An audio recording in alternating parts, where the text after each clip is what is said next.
So recently you made a post on Facebook criticizing Andrew Tate. What is the situation with that? Like, why Was you it feel the way that criticizing you do? Andrew Tate? Was it?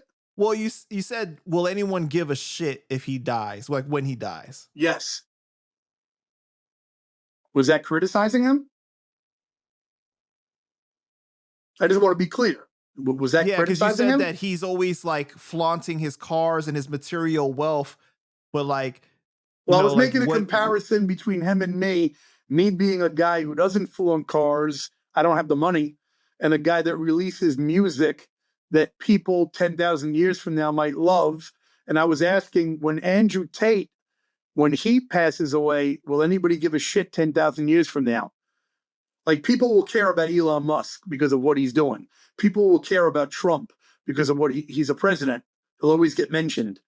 Will anybody give a fuck about Andrew Tate? Will he be considered Socrates? Or will he just be considered some dickhead who rode Bugattis and, and couldn't create right? You're talking anything? about the legacy that you leave behind, essentially, right? That's what I Like was talking about. It was less criticism of Andrew Tate because I have a nuanced view of him. I don't like him, and I do like some of what he says. I don't like any of his Israel, Palestine dick sucking, which is all fake. I believe he's full of shit. But I agree with the way he views women and those type of things. That he makes sense on all that. I'm aligned with him. Actually, I think I was Andrew Tate before him. Because if you listen to 86 Measures of Game on Prefix for Death in 2004, I was saying everything that he says way before he was. So I align with that kind of mentality. But I was just thinking as I was working on my music, and I sometimes get, I check out people online on Twitter or whatever, I follow certain people. So I had seen something from him, and I was just thinking, damn, who's going to be remembered more? The shit that I'm creating now and releasing, or him talking about Bugattis all day? What's going to have more of a lasting impact? What do you think? It's a good point. What do you think? No, I mean, you make a good point about that, because it's like, at the end of the day, like, it's about what you leave as a lasting impression in this world, like what kind of impact you leave with people. And music is like one of the most powerful things that really touches people, right? And what's crazy is he shit on music. So basically, he said something at one point, which also stood out to me. He was talking about a friend of his that was working on an album for 6 months and hadn't completed it yet. And he's like, what's taking so long? Because Andrew Tate is all about completing things quickly. Andrew Tate believes you make more wealth and you get further in life when you do things fast. If you're slow to do things, it's harder. I understand what he's saying. So he said he was talking to his homie, and he's like, what takes so long? And then he said he tried to make an album to prove a point. And he did a whole album in 2 weeks and showed his friend, you see, I made a whole album in 2 weeks. He goes, it doesn't take that long. You're taking 6 months for something you didn't even finish yet. And I liked and respected what he said. And I also appreciated what Hit Boy said with the game, where he claims he made a whole album in 1 day. But I don't know if I believe that you can make an album in 1 day. I don't know about that. I don't know if that game album, with Hit Boy and I forgot his name, Big Hit, his father. I don't know if that record really was completed from start to ending in 1 fucking day, 1 session, even if it was a 40-hour session. I don't know if I believe it, but I appreciated the sentiment of getting shit done. But it takes me a long fucking time to make Necro shit. So even when I really focus and write shit down and plan shit, and it still takes a lot of time. So, well, wait. I think Andrew Tate. Let me finish. I think Andrew Tate, he doesn't understand music because he kind of admits he's not a creative type person. So he thinks he can make an album in 2 weeks, And yeah, it would be a piece of shit album. It wouldn't be anything classic that anyone gives a fuck about. So, it's like, all right, you made an album in 2 weeks, but whatever. Doesn't mean shit. You know what I mean?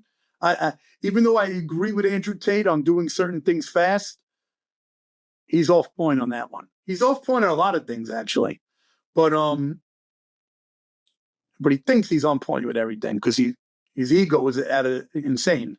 But yeah, he's off point on that.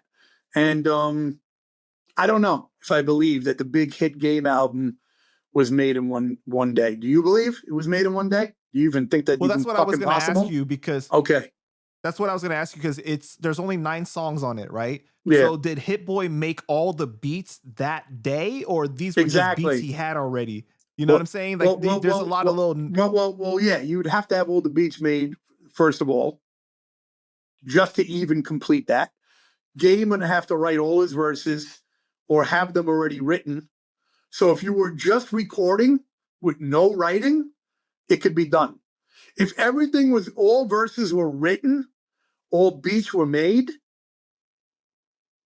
you can do it in one session. That I believe is possible. But if you have to write shit and create beats, there's no way.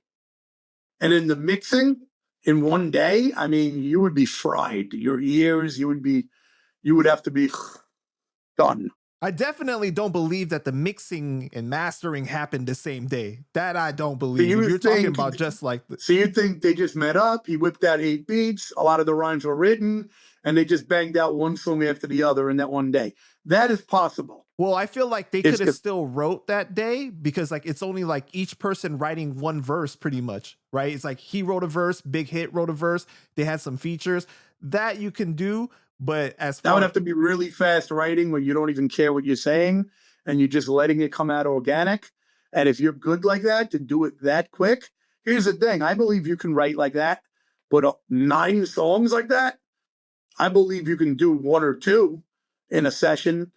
But, my writing might start getting whack after writing with that intensity that quick. If we're talking about a song or 2, sure. So I don't know. I never analyzed the album lyrically, like as if from the perspective of, did they just write this in one day? I didn't think of it like that. But yeah, I guess, listen, there's some factors. If you take out mixing and mastering, I mean, that could take a month, a week. You know what I mean? So, right. Yeah, I would like clarification. They didn't clarify it. It was kind of like a bold statement made. We did this, nobody really asked, like, interview-wise. Can you break that down, please? Well, I would like to know. Wasn't that the day that Big Hit came out of prison too? So he could be really motivated and have a lot to say, though. Sometimes that's really a driving force. Listen, like I said, I would like to know in an interview from one of them the nuances of that. Right. Because they all matter to the concept of knocking out an album in one fucking day. You understand? Mm-hmm.